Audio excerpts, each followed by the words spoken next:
going to go ahead and start into our leadership series for tonight, leadership training for tonight. We've got a great leadership training lined up for you, so I encourage you to pay attention if you want to be a leader in this industry.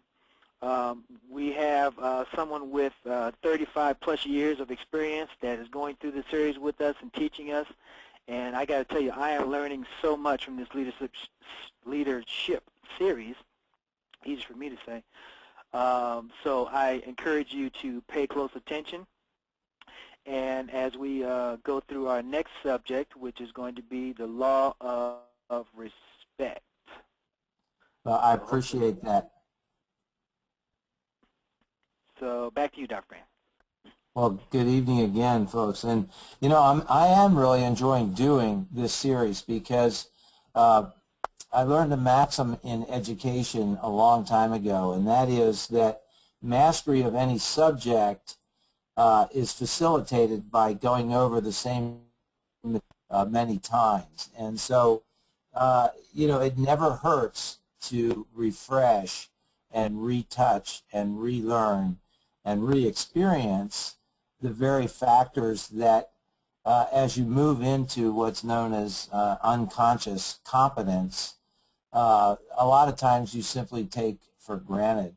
But when you stop and focus on it and become aware of it again in the conscious realm, you can even improve what you're already doing well. And so tonight we're going to talk on the 7th law of the 21 laws of leadership, and it is the law of respect. And as Casper says here, loyalty, whatever, it changed real quick. That's great. I do need that.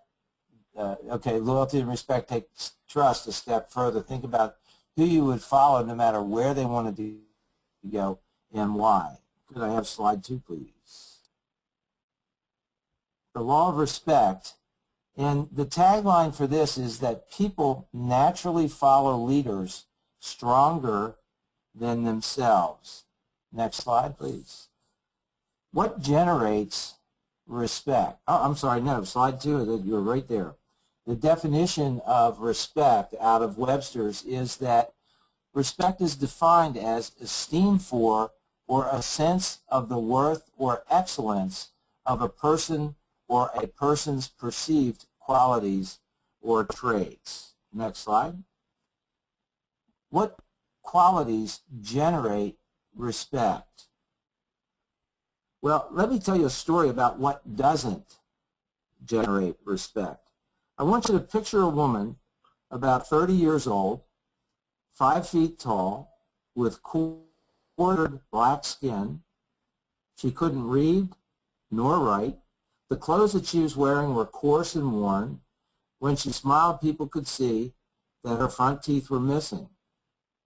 Her employment was intermittent because she was missing most of the time, and because just about every spring and fall she would disappear from her place of employment for several months and then suddenly come back and go back to work.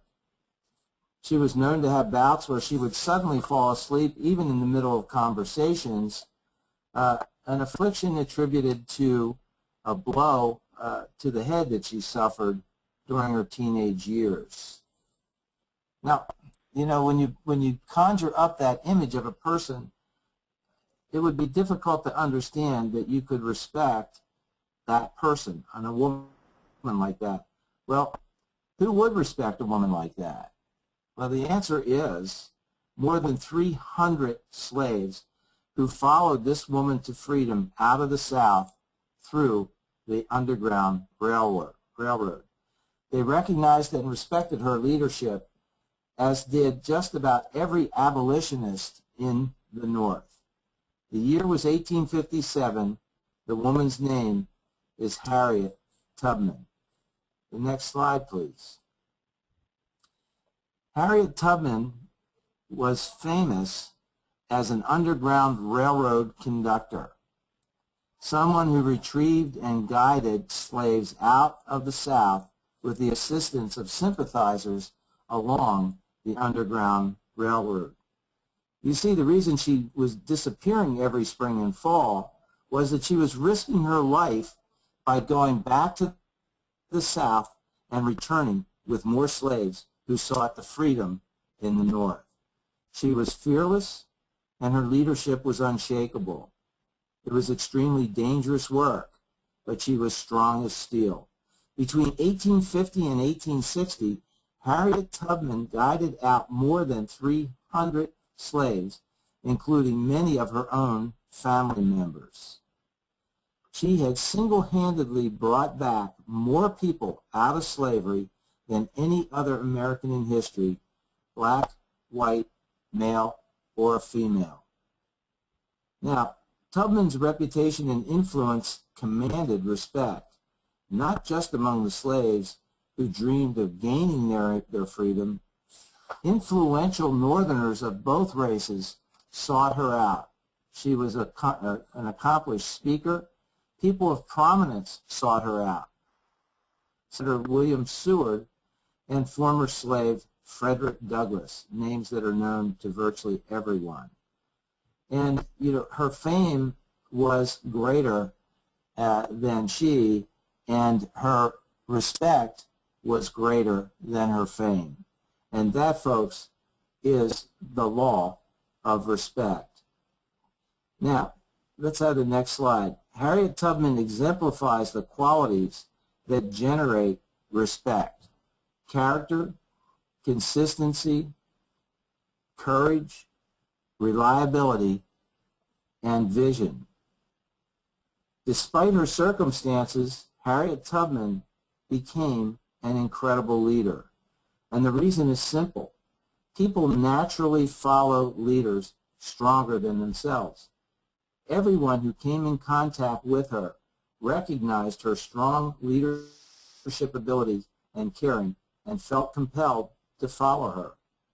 And folks, that's how the law of respect works. The next slide, please. People don't follow others just by accident. They follow individuals whose leadership they respect. And the more leadership ability a person has, the more quickly he recognizes leadership or its lack in others. And they follow individuals whose leadership is above theirs in their estimation. Someone who's an 8 in the leadership scale on a scale of 10 doesn't go out and look for a 5 or a 6 to follow. He's going to seek out naturally a 9 or a 10 and follow them. Followers are attracted to people who are than they perceive themselves to be. That, folks, is the operation of the law of respect. Now, when people get together for the first time, next slide, please, as a group, take a look at what typically happens. As the group starts interacting, the leaders in the group immediately begin to take charge. They think in terms of the direction that they desire to go and who they want to take with them. And at first, you'll observe several dynamics. Several people will make some tentative moves in several different directions. But as people get to know one another, it doesn't take long for them to recognize the strongest leaders and begin to follow them. Next slide, please. As this dynamic changes, some people are going to change direction to follow the stronger leaders. And you'll start to notice that there's a shift in the dynamic of the group. And in time, people in the group will get on board and end up following the strongest leader. Next slide, please. And either that or they leave the group. And so effective leadership is when the natural leader moves into that respected position of leadership and begins to define the course for the group. Next slide, please. And finally, another characteristic that a strong leader projects is confidence. A leader must know that he knows and must be able to make it abundantly clear to those that follow him that he knows. Knowledge, along with the other characteristics that you see on the screen, will naturally establish you as a leader that people will follow. They imbue you with the respect that a natural leader commands from the people who look to him or her for leadership. If you spend your life developing these traits that you see on the screen, it will be possible for you to lead others as a strong leader, and you will in time be able to lead other strong leaders as well. People who are 9s and 10s won't follow a 5 or a 6. That's just the way leadership works.